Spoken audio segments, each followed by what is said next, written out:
the story, and then let's dive into what we think this could mean. This story was submitted by Ben. Hey Ben, thank you for your submission. Let's begin. This occurred in around 2013, when I was like 15 or 16. My best friend and I grew up in Northern Ireland in the countryside, and we spent all of our summers in the woods fishing, camping, etc. We weren't overly interested in the paranormal, and the topic itself never really came up, but I'd always been curious. Anyway, one afternoon we were in a stream that flowed through a secluded part of the woods near a big country estate house that dates back way to the 1700s. It was a private property and no one was allowed there, including us, but we spent almost every day in those woods and never met a single person. So it's like, what? No one's gonna catch us. So we were in the creek up to our knees, not paying attention to our surroundings. And when we looked up and saw a big, jet black dog looking at us, not menacingly, just standing on the bank, looking down at us, maybe 2 meters away. Neither of us heard it coming through the dense brush of the woods. It was just there all of a sudden. We were startled, but curious, so we both started to climb out of the stream to check it out. As we approached, the dog began to back off, and it wouldn't come any closer than about 2 or 3 meters from us. We couldn't touch it. We couldn't get close enough to. This dog, I can't emphasize enough, was jet black, and it was soaking wet, but it didn't have a wet dog smell at all. And it was huge, like a wolfhound. Its very presence was just eerie. When we couldn't touch it or get close enough to see if there was anything on it that underneath the fur that maybe would tell us who its owner was, we looked around, expecting the owner to come along and tell us to get off the land, but no one did. All the while, the dog just stared at us from a few meters away. Then he bolted off through the thick brush we had come through to get to the stream without making a sound. On the other side of this brush was a clearing in the forest of about 300 meters of open meadow before it came to more trees. But when we went through the brush, the dog was gone. It's not possible. It's just not possible for it to have gone across the clearing and into the forest on the other side in that short space of time. Literally 2 or 3 seconds, it was just poof, gone. So we looked around for the dog. We crossed the clearing. We went back to the stream. No dog. He was gone. And obviously we thought this was weird, right? I mean, we'd expected the owner to come along, but the forest was silent. No one around. Only us. We just went back down to the stream and carried on about our day as normal because we fully believed that was just some random dog. And its appearance and disappearance, I mean, unusual as it was just something that happened that day. That's what we chalked it up to. Now, let's fast forward about a month or so after that event. We never talked about it, never even thought about it again, until I picked up a book in a charity shop titled British and Irish Ghosts and Legends. I skimmed through the book and stopped on a story about a black dog. Let me tell you, my soul left my body. I was scared for sure, but also I was really excited. I read through the story, and it was like, I don't want to do too loud, sorry, bang on. It was exactly what we experienced. A large, spectral black dog, often wet, and spotted near rivers or bogs. Now we were in a stream. It's silent, can't be touched, appearing at twilight,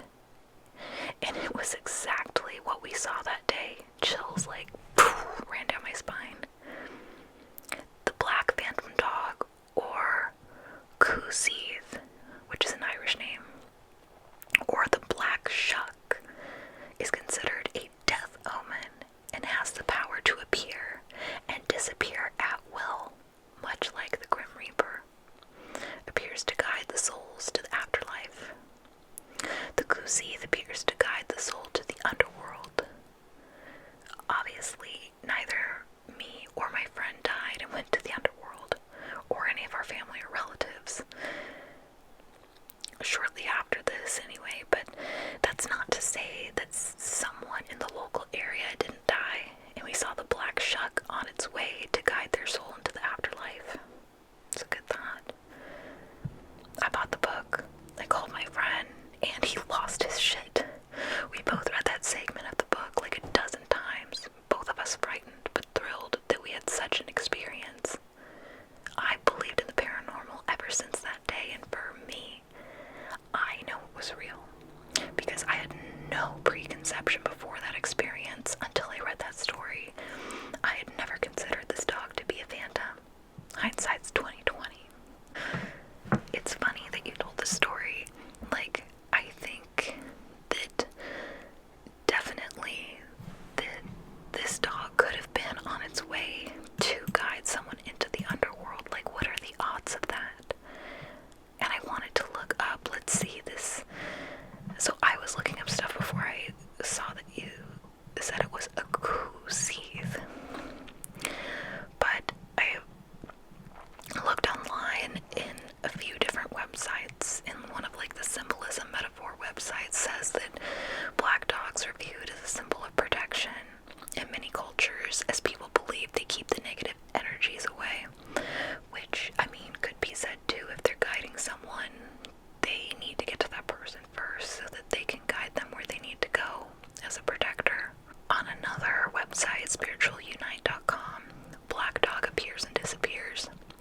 If a black dog appears before you out of nowhere and then vanishes just as quickly, it may signify something important that needs to be addressed immediately, but not necessarily only in regards to yourself.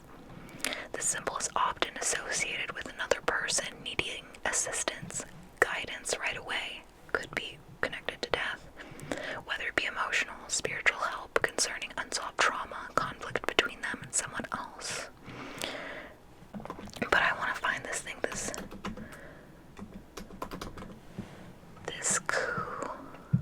Seath. Animal bestiary. Emerald Isle. One of the greatest terrors of ancient and not so ancient Ireland was the Seath, or the Hound of the Seath. This monstrous beast was known in all of the lands once ruled by, and I apologize if I don't say this correctly, by Gael, being called the Seath in Scotland. Seath in Scotland, and there's also one in Wales. They were known as the Hounds of Rage, which were the legendary hunting dogs of Crom Dubh. Oh man, these are tongue twisters. A powerful brute, the hound is said to have a dark green or black coat and to be the size of a small horse. That's pretty big, which is what you had talked about, with burning fiery eyes and paws the size of a man's hand. Some of these beasts wear white, with one red ear and one red eye. It would make its home in rocky crevices and clefts and roamed the moors and bogs. You were by lake, my friend, when it wasn't out and about on fairy business. It was also known to haunt ancient roads, gallows, trees, and crossroads, and it loved storms better than any other weather. It hunted in deadly silence, but when it drew close to its prey, it would let out 3 howls or barks which could be heard for many miles, even far out at sea. Those who heard the barks or howls would be overcome with great fear, until by the last howl they might perish from terror alone. Interesting. They were employed by fairies of the mounds in hunting and kidnapping human women, who were then used to nurse fairy babies. What? If a husband heard the 3 howls on a dark, stormy night, he might well stand over his wife with whatever weapon he had in hand, for fear of what might burst through the door, because they'll come snatch up your woman. The Seath were said to appear and vanish as they wished, and to lead the souls of pagan departed to the afterlife, and the sight of it was said to portend death for someone nearby, which is exactly what you said. And not alone was it confined to the realms of the ancient Gaels. A frightened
No. Come on, people. We don't ever harm animals. You psychopaths. No. No, no, no, no, no, no, no. Anything. Don't kill them. I'm sorry. As an animal lover. Very interesting, though. It was also superstition that the first person to be buried in a churchyard would have to guard anyone buried afterwards, so it was the custom to sacrifice a dog to serve as a substitute, specifically a completely black one without a single wire hair and buried in the foundation of the church. There are many tales of the Cousy, as there are crossroads in Ireland. Once there was a fellow by the name of John Toller, born in some county I can't say in the mid-18th century. He became a solicitor in 1770, and since he strongly supported the crown, he was granted many offices. It was eventually made the Earl of Norbury. By bribery and deception, he became a corrupt and much feared judge. He wasn't much of a lawyer, but he used his power to intimidate lawyers and defendants with a sarcastic wit and twisted sense of humor. His courts were like a wild theater. His most famous trial was that of Robert Emmet, in which Norbury continually interrupted and abused Emmet when he was making his speech from the dock before sentencing him to death. That's rude. Norbury wrongfully convicted an innocent young man from Blanchardstown of the capital of the crime of sheep theft. The man was hung, and his distraught widow survived him just by a few months. On her deathbed, she cursed Norbury, vowing to haunt him from beyond the grave until the end of time, promising that she would never let him have another night's sleep, which, if you killed my man, I would do the same thing. Now, Norbury was said to have suffered from chronic insomnia after that sucker, a deserving end to a brutal despot. When he died at the age of 85, they do say Norbury was changed into a phantom black hound, condemned to roam the streets of Capra forever, dragging a heavy chain behind him. The inspiration for the death hound of Arthur Conan Doyle's The Hound of the Baskervilles was the tale of a Dartmoor black dog. On the Isle of Man, Maudie the black dog roamed Peel Castle every night. It warmed itself before the guardroom fire, and at first the soldiers were afraid, but eventually they got used to it. And then one night during the reign of Charles II, a drunken soldier boasted that he would patrol the castle alone and dared the dog to accompany him on his rounds. He would find out whether it was a real animal or a demon. I'm not the one to find that out. The ghastly dog arose from his place by the fire and followed the man. Oh, fudge. Fearful cries and screams issued from the corridor, but not a man dared venture from the room. Yo, you chose your path, my friend. The foolish soldier returned, white and shivering, and then he died 3 days later, never speaking of what he had seen. The black dog has not been seen since, but some say it still haunts the castle unseen. For he was speechless, ghastly one, like him of whom the story run, who spoke the spectre, hound, and man. Sir Walter Scott, The Lay of the Last Minstrel. So, gosh, this is like a really, really good website to check out, because it just goes on and on. But I can't remember if I shared the story about my black dog story. I think I have, so I'll just wrap this up with a bow, but I think it's kind of interesting. My friends and I used to go to graveyards for fun, and just to go and explore. And when we went to this graveyard, and we had seen a shadow person. Well, I saw it first, and my friends didn't believe me, and then one of my friends saw the same shadow person on the other side, so we ran back to our car, and we were really close to the freeway, so as we went to get onto the freeway, we came up to a stoplight before the on-ramp, and across from us was a big black us go from the stoplight. It just stood there under a street light and watched us drive onto the freeway. And it was the weirdest thing I'd ever seen, because dogs, like, they're sniffing around, they're doing their thing. No, this was a giant black dog. I felt like it was, at that time, like some sort of a symbol, something that had to do with that graveyard, that was like acknowledging, hey, look, I know you were here, I know you saw something, now you may go, leave us alone. Like, it was guarding. I mean, I still get so like freaked out just thinking about it. But Ben, thank you for sharing your story. That was, it was a really good one. If you're interested in sharing your paranormal experiences, go into the description below and click the link. It'll take you to a form where you can share your own story, and I might have a chance to share it on here. Thank you so much. I hope you guys have a great night. Namaste and good night. Don't let the big black dogs bite.